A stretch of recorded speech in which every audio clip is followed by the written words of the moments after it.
Capítulo 5.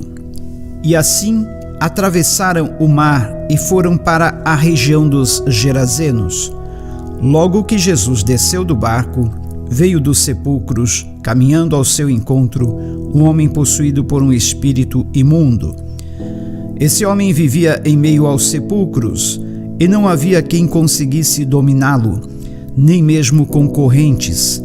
Muitas vezes já haviam acorrentado seus pés e mãos, mas ele arrebentava os grilhões e estraçalhava algemas e correntes. Ninguém tinha força para detê-lo. E, noite e dia, sem repouso, perambulava por entre os sepulcros e pelas colinas, gritando e cortando-se com lascas de rocha. Ao avistar Jesus, ainda de longe, correu e atirou-se aos seus pés, e clamou aos berros: "Que queres de mim, Jesus, Filho do Deus Altíssimo? Suplico-te por Deus que não me atormentes." Pois Jesus lhe havia ordenado: "Sai deste homem, espírito imundo." Todavia, Jesus o interrogou: "Qual é o teu nome?" Respondeu ele: "Meu nome é Legião, porque somos muitos." E implorava insistentemente para que Jesus não os mandasse para fora daquela região. Enquanto isso, perto dali, numa colina vizinha, uma grande manada de porcos estava pastando. Foi então que os demônios rogaram a Jesus: "Manda-nos para os porcos, para que entremos neles." E Jesus lhes deu permissão, e os espíritos imundos deixaram o homem e entraram nos porcos. E a manada, com cerca de 2.000 porcos, atirou-se precipício abaixo, em direção ao mar, e nele se afogaram. As pessoas que apacentavam os porcos fugiram e relataram esses fatos na cidade e nos campos, e todo o povo correu para ver o que se havia passado. Quando chegaram próximo de Jesus, observaram ali o homem que fora tomado por uma legião de demônios, assentado, vestido e em perfeito juízo, e ficaram assustados. Os que presenciaram os fatos narraram ao povo o que havia ocorrido com o endemoniado e contaram também sobre os porcos. Então o povo começou a implorar a Jesus que se afastasse daquela região que lhes pertencia. E, quando Jesus estava entrando no barco, o homem que fora possuído pelos espíritos imundos rogava-lhe que o deixasse seguir com ele. Jesus não consentiu, entretanto orientou-o: "Vá para a tua casa, para a tua família, e anuncia a eles tudo quanto Deus tem realizado a teu favor, e como teve misericórdia de ti." Então partiu aquele homem e começou a pregar por toda a Decápolis as coisas que Jesus havia feito por ele, e todos ficavam maravilhados. E retornando Jesus de barco para a outra margem, numerosa multidão, uma vez mais, se formou ao seu redor, enquanto estava na praia. Foi quando chegou ali um dos dirigentes da sinagoga local, chamado Jairo. Ao ver Jesus, prostrou-se aos seus pés e lhe pediu aos prantos e com insistência: "Minha filha pequena está à beira da morte. Vem, impõe tuas mãos sobre ela, para que seja curada e viva." Então Jesus foi com ele, e uma enorme multidão o acompanhava, apertando-o de todos os lados. E estava por ali certa mulher que havia 12 anos vinha padecendo de hemorragia. Ela já tinha sofrido demasiado sob os cuidados de vários médicos e gastara tudo o que possuía, porém, em vez de melhorar, ia de mal a pior. Tendo ouvido falar a respeito de Jesus, passou pelo aglomerado de pessoas e conseguiu tocar em seu manto, pois dizia consigo mesma: "Se eu puder ao menos tocar as suas vestes, ficarei curada." E, naquele instante, se lhe estancou a hemorragia e a mulher sentiu em seu corpo que estava liberta do seu sofrimento. No mesmo momento, ao sentir que do seu interior fora liberado poder, Jesus, virando-se em meio à multidão, inquiriu: "Quem tocou em meu manto?" Ao que os discípulos alegaram-lhe: vês as multidões que te comprime de todos os lados e perguntas: quem me tocou? No entanto, Jesus continuou olhando ao seu redor, esperando ver quem havia feito aquilo. Então a mulher, assustada e trêmula, sabendo o que lhe tinha sucedido, aproximou-se e, prostrando-se aos seus pés, declarou-lhe toda a verdade. E Jesus afirmou-lhe: minha filha, a tua fé te salvou. Vai-te em paz e estejas liberta do teu sofrimento. Enquanto Jesus ainda estava falando, chegaram algumas pessoas vindas da casa de Jairo, o dirigente da sinagoga, a quem informaram: tua filha já está morta, não adianta mais incomodar o mestre. Mas Jesus não deu atenção àquelas notícias e, voltando-se para o dirigente da sinagoga, o encorajou: não temas, tão somente continue crendo. E ordenou que ninguém o acompanhasse, a não ser Pedro, Tiago e João, irmão de Tiago. Assim que chegaram à casa do dirigente da sinagoga, Jesus observou grande agitação, com muitas pessoas consternadas, chorando e se lamentando em alta voz. Ao entrar na casa, lhes questionou: por que estáis em alvoroço e pranteais? A criança não morreu, mas está dormindo. E todos ali menosprezaram o juízo feito por Jesus. Ele, contudo, mandou que saíssem. Chamou para perto de si o pai e a mãe da criança, bem como os discípulos que estavam em sua companhia, e adentrou o recinto onde jazia a criança.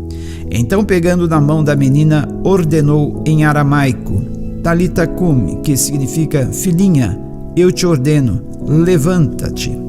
E no mesmo instante, a menina, que tinha 12 anos de idade, ergueu-se do leito e começou a andar.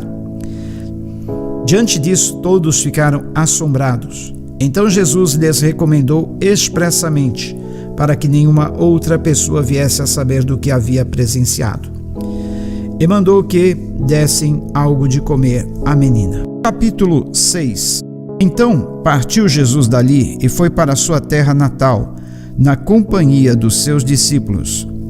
Com a chegada do sábado, começou a ensinar na sinagoga local, e muitos dos que o escutavam ficavam admirados e exclamavam: de onde lhe vem tudo isto?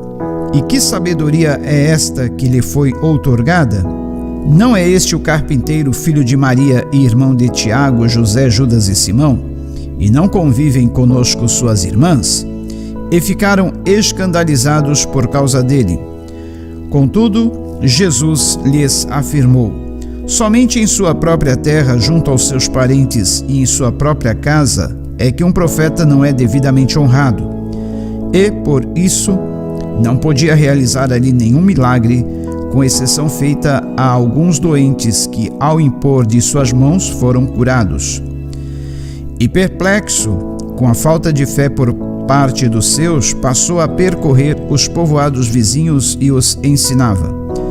Convocou então os 12 para junto de si e os enviou de 2 em 2, concedendo-lhes autoridade sobre os espíritos imundos. E determinou que nada levassem pelo caminho, a não ser um cajado somente, nem pão, nem mochila de viagem, nem dinheiro em seus cintos. Que andassem calçados com sandálias, mas não carregassem 2 túnicas. E recomendou-lhes: sempre que entrardes em uma casa, nela permanecei até vos retirardes de lá. Contudo, se alguma aldeia não vos receber nem vos quiser ouvir, ao partirdes desse lugar, sacudi a poeira de debaixo de vossos pés, como testemunho contra eles. Eles partiram e pregavam que todos se arrependessem, e expulsavam muitos demônios, ungiam com óleo a inúmeros doentes e os curavam. E essas notícias chegaram aos ouvidos do rei Herodes, porquanto o nome de Jesus já havia se tornado célebre. Algumas pessoas estavam comentando: João Batista ressuscitou dos mortos. Essa deve ser a razão pela qual através dele se operam poderes milagrosos. Entretanto, outros alegavam: ele é Elias. E ainda outros declaravam: ele é um profeta, como um daqueles profetas do passado. Mas quando Herodes tomou conhecimento do que se comentava, exclamou: João, a quem mandei decapitar, ressuscitou dos mortos.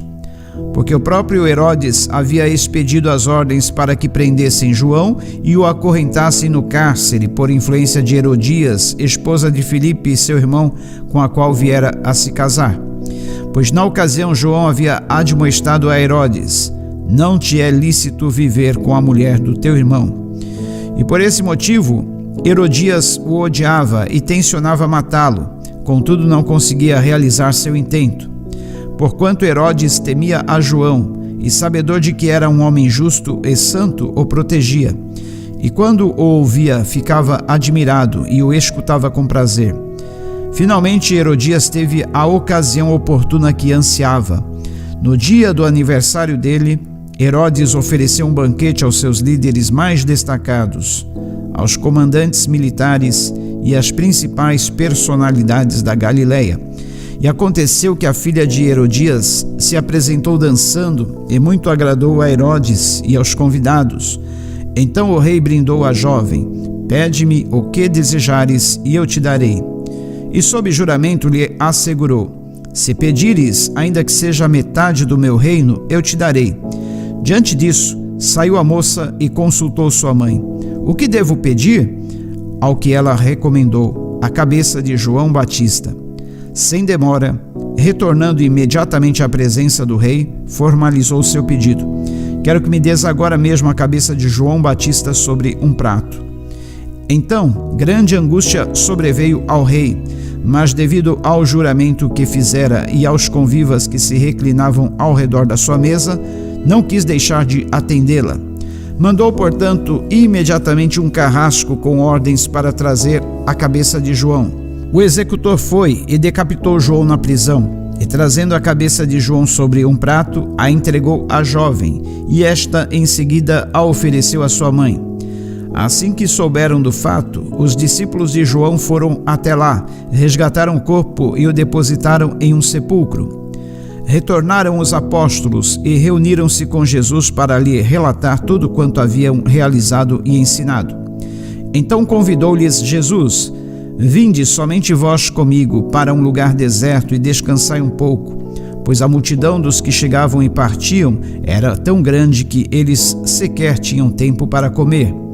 E saindo de barco, foram para um lugar despovoado. Entretanto, muitos dos que os viram retirar-se, tendo-os reconhecido, saíram correndo a pé de todas as cidades e chegaram lá antes deles. Quando Jesus desceu do barco e observou aquele enorme ajuntamento de pessoas, sentiu compaixão por eles, porquanto eram como ovelhas em pastor, e sem demora passou a ministrar-lhes muitas orientações. Com o passar das horas, o final da tarde estava chegando, e por isso os discípulos se aproximaram de Jesus e avisaram: esse lugar é deserto e a hora já muito avançada. Despede, pois, a multidão para que possam ir aos campos e povoados vizinhos comprar para si o que comer. Jesus, porém, os instruiu: provede-lhes vós mesmo de comer. Ao que eles lhe replicaram: devemos ir e comprar cerca de 200 denários de pão para dar-lhes de comer? Mas Jesus lhes indaga: quantos pães tendes? Ide verificar. E tendo-se informado, comunicaram: 5 pães e 2 peixes. Então Jesus determinou-lhes que fizessem com que todo o povo se acomodasse em grupos, reclinados sobre a relva verde do campo. E assim o fizeram, assentando-se em grupos de 100 em 100 e de 50 em 50. E tomando ele os 5 pães e os 2 peixes, elevou os olhos ao céu, rendeu graças e partiu os pães. A seguir os entregou aos seus discípulos para que os servissem ao povo. Da mesma maneira, repartiu os 2 peixes entre toda a multidão ali reunida. Todas as pessoas comeram à vontade e ficaram satisfeitas. Os discípulos ainda recolheram 12 cestos repletos de pedaços de pão e de peixe. E foram alimentados 5.000 homens naquele dia. Logo em seguida, insistiu com os discípulos para que entrassem no barco e seguissem adiante dele para Betsaida, enquanto ele se despedia do povo.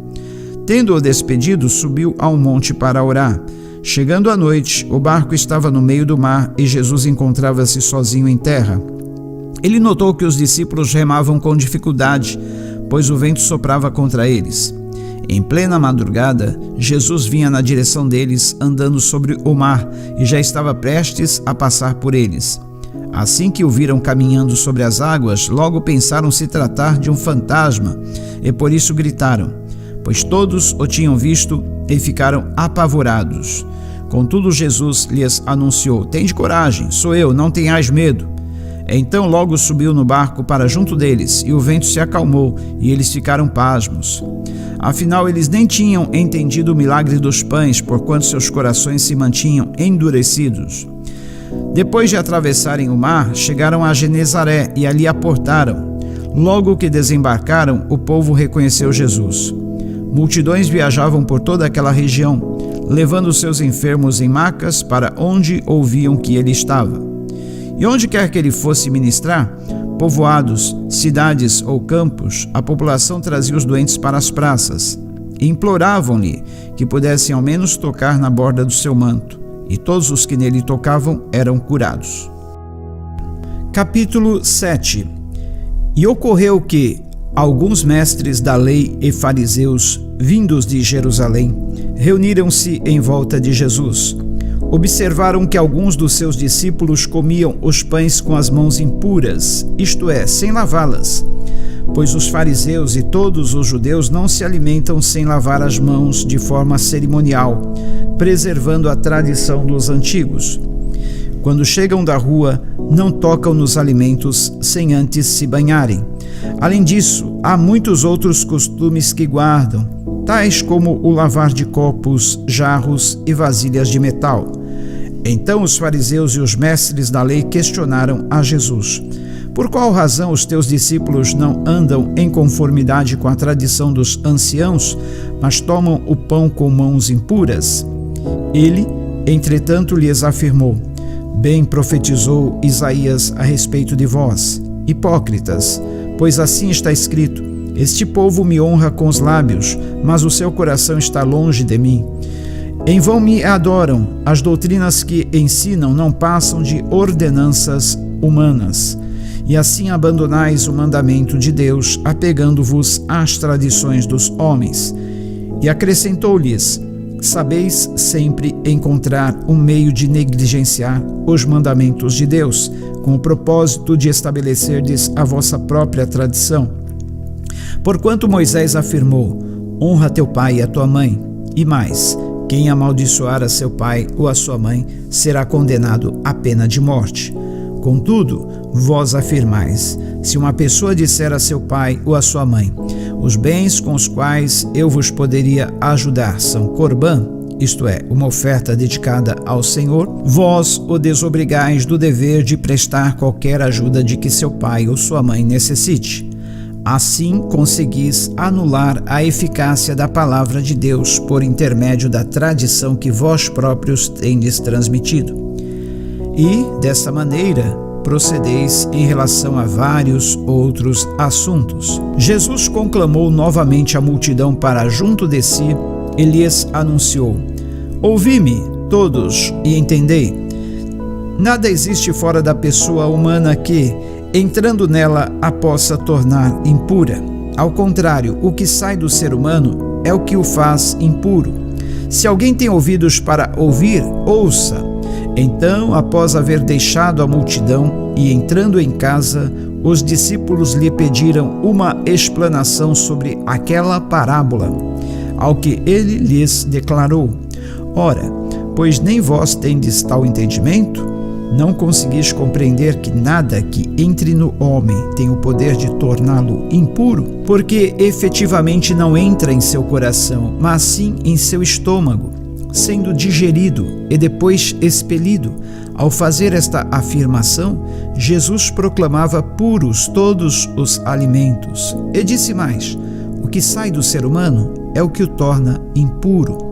Pois é de dentro do coração dos homens que procedem os maus pensamentos, as imoralidades sexuais, os furtos, os homicídios, os adultérios, as ambições desmedidas, as maldades, o engano, a devassidão, a inveja, a difamação, a arrogância e a insensatez.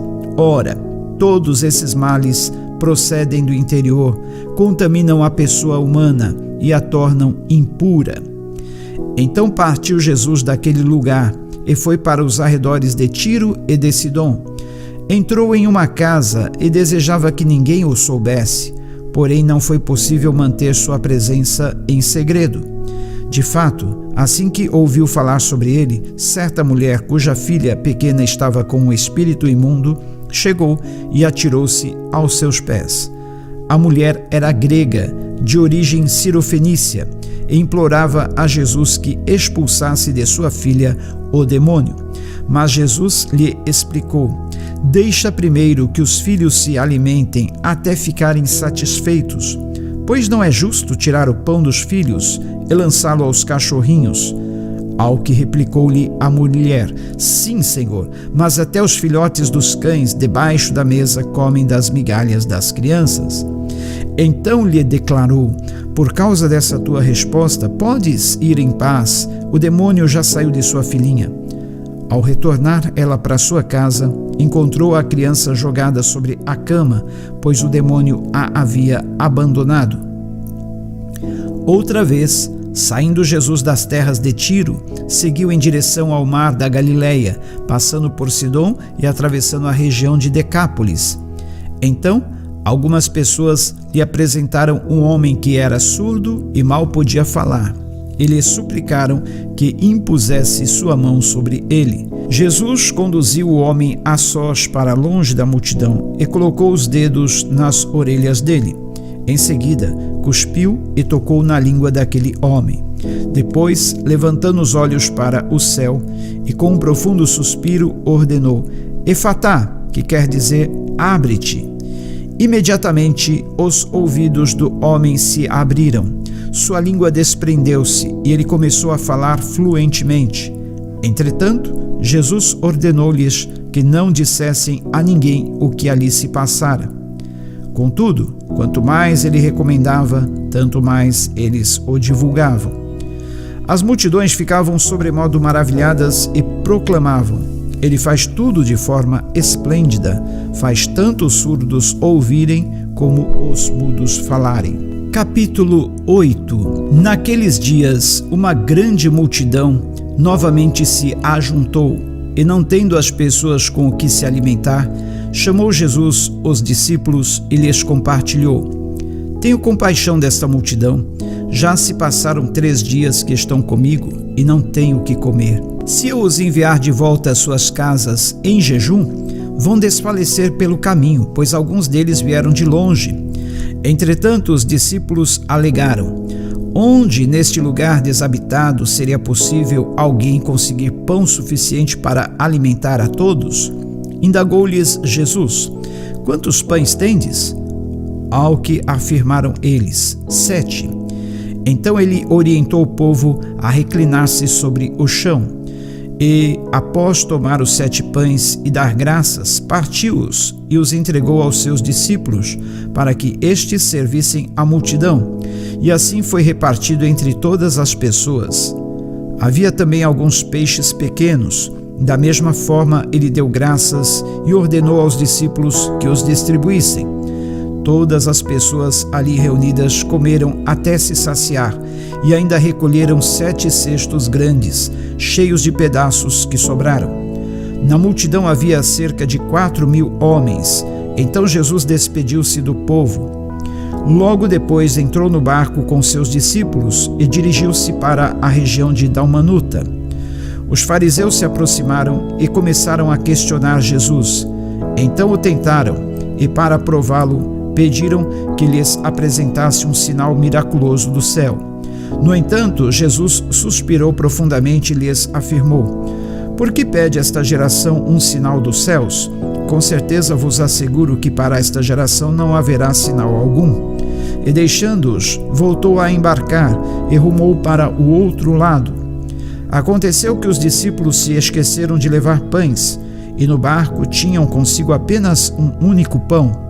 E Jesus passou a recomendar a eles: cuidado, guardai-vos do fermento dos fariseus e do fermento de Herodes. Eles, porém, especulavam entre si, argumentando: é porque não trouxemos pão. Ao notar a discussão, Jesus questionou: por que discorreis sobre o não terdes pão? Até agora não considerastes, nem ainda compreendestes? Permanecei com o coração petrificado? Tendo olhos, não vedes? E possuindo ouvidos, não escutais? Não vos recordais? Quando dividiu 5 pães para os 5.000 homens, de quantos cestos cheios de pedaços que sobraram recolhestes? E afirmaram-lhe: 12. E quando eu parti 7 pães para aqueles 4.000, quantos cestos grandes, repletos de sobras, recolhestes do chão? Responderam eles: 7. Ao que lhes concluiu Jesus: e então, ainda não compreendeis? E chegando a Betsaida, algumas pessoas trouxeram um cego à presença de Jesus e rogavam-lhe que o tocasse. Então ele tomou o cego pela mão e o conduziu para fora da aldeia. Em seguida cuspiu nos olhos daquele homem, ele impôs as mãos e indagou: vês alguma coisa? O homem levanta os olhos e afirma: vejo pessoas, mas elas se parecem com árvores caminhando. Mais uma vez, Jesus colocou suas mãos sobre os olhos do homem, e no mesmo instante, tendo sido completamente restaurado, via com clareza e podia discernir todas as coisas. Então Jesus enviou aquele homem para casa, recomendando-lhe: nem sequer no povoado entres. Jesus e seus discípulos partiram para os povoados nas cercanias de Cesareia de Filipe. No caminho, ele lhes inquiriu: quem dizem as pessoas que eu sou? Ao que eles informaram: alguns comentam que és João Batista, outros Elias, e ainda há quem afirme que é um dos profetas. Então lhes questionou: mas vós, quem dizeis que eu sou? E asseverando Pedro, declarou: tu és o Cristo. Jesus, por sua vez, lhes recomendou que nada divulgassem a seu respeito.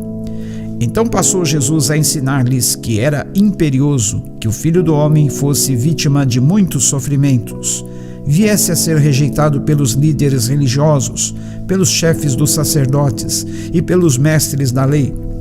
Então fosse assassinado, para depois de 3 dias ressuscitar. E Jesus falou sobre este assunto de maneira clara, mas Pedro, chamando-o em particular, começou a censurá-lo energicamente. Entretanto, Jesus voltou-se, olhou para seus discípulos e repreendeu severamente a Pedro, exclamando: para trás de mim, Satanás, pois não estás pensando na obra de Deus, mas sim nas ambições humanas. Em seguida, convocou Jesus a multidão e os discípulos e os desafiou: se alguém deseja seguir-me, negue-se a si mesmo, tome a sua cruz e venha após mim. Quem quiser, pois, salvar a sua vida, perdê-la-á, mas quem perder a sua vida por minha causa e pelo evangelho, salvá-la-á. Portanto, de que adianta uma pessoa ganhar o mundo inteiro e perder a sua alma? Ou ainda, o que uma pessoa poderia dar em troca de sua alma? Assim sendo, numa época como esta, de incredulidade e perversidade, se alguém tiver vergonha de mim e dos meus ensinamentos, então o Filho do Homem, quando voltar na glória de seu Pai, juntamente com os santos anjos, também a esta pessoa não oferecerá honra.